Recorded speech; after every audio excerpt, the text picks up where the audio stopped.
বিসমিল্লাহির রহমানির রহিম। প্রিয় সহকর্মীবৃন্দ, আসসালামু আলাইকুম। আজ দীর্ঘ 6 বছর পর আপনারা আবার একসাথে ফ্যাসিস্ট মুক্ত বাংলাদেশে একত্রিত হতে পেরেছেন। সেই জন্য আল্লাহর কাছে হাজার শুকরিয়া আদায় করছি।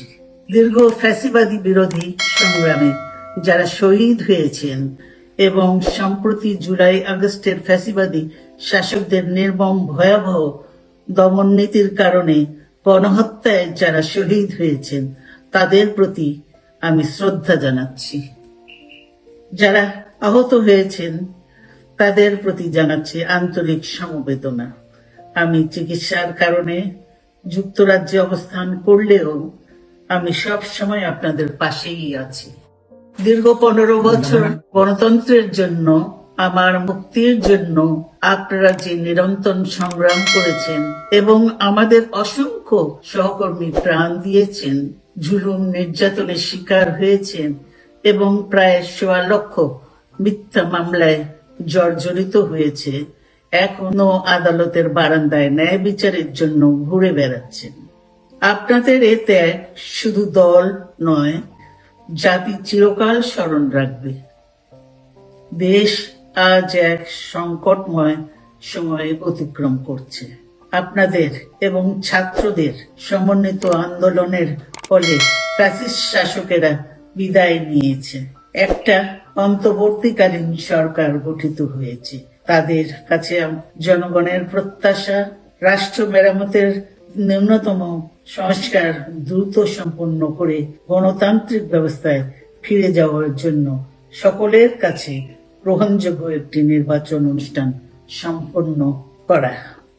আমার অবর্তমানে দলের ভারপ্রাপ্ত চেয়ারম্যান, সিনিয়র নেতৃবৃন্দ এবং আপনাদের সকলকে সাথে সঙ্গে নিয়ে নিরন্তর কাজ করে দলকে সুসংহত করেছেন। আমি আপনাদের ধন্যবাদ জানাচ্ছি। আমি বিশ্বাস করি আপনারা শহীদ প্রেসিডেন্ট জিয়াউর রহমানের আদর্শে আরো উজ্জীবিত হয়ে আগামী নির্বাচনে সাফল্যের জন্য ঐক্যবদ্ধভাবে কাজ করবেন। এমন কোনো কাজ করবেন না যাতে আপনাদের এতদিনকার সংগ্রাম, আত্মত্যাগ বিফলে যায়। আমাদের সব সময় শহীদ প্রেসিডেন্ট জিয়াউর রহমানের সেই উক্তি মনে রাখা দরকার, ব্যক্তির চেয়ে দল বড়, দলের চেয়ে দেশ।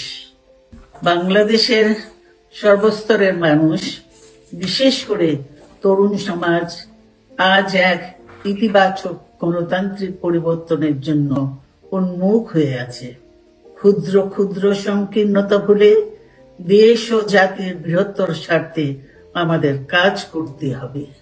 এখনো ফ্যাসিস্টদের দোসররা এবং বাংলাদেশের শত্রুরা গণ অভ্যুত্থানের মাধ্যমে প্রাপ্ত অর্জনকে নস্যাৎ করার জন্য গভীর চক্রান্তে লিপ্ত রয়েছে। ইস্পাত কঠিন ঐক্যের মাধ্যমে জনগণকে সঙ্গে নিয়ে এবং চক্রান্তকে ব্যর্থ করে দিতে হবে। গণতান্ত্রিক বাংলাদেশ বিনির্মাণের জন্য আমাদের সকলকে একযোগে কাজ করতে হবে। আসুন আমরা আগামী দিনগুলোতে শহীদ জিয়াউর রহমানের স্বপ্নের আধুনিক, সমৃদ্ধ ও গণতান্ত্রিক বাংলাদেশ বিনির্মাণের জন্য আমাদের সর্বশক্তি নিয়োগ করি এবং এত ত্যাগের বিনিময়ে প্রাপ্ত এই অর্জনকে সুসংগত এবং ঐক্যকে আরো বেগবান করি। আমি যুক্তরাজ্য থেকে অসুস্থ অবস্থায় আপনাদের আহ্বান জানাতে চাই, আসুন জনগণকে সম্পৃক্ত করে বাংলাদেশ জাতীয়তাবাদী দলকে পূর্বের ন্যায় আন্দোলন, সংগ্রাম ও রাষ্ট্র পরিচালনায় নেতৃত্ব প্রদানে আরো ঐক্যবদ্ধ এবং সুসংগতভাবে গড়ে তুলি।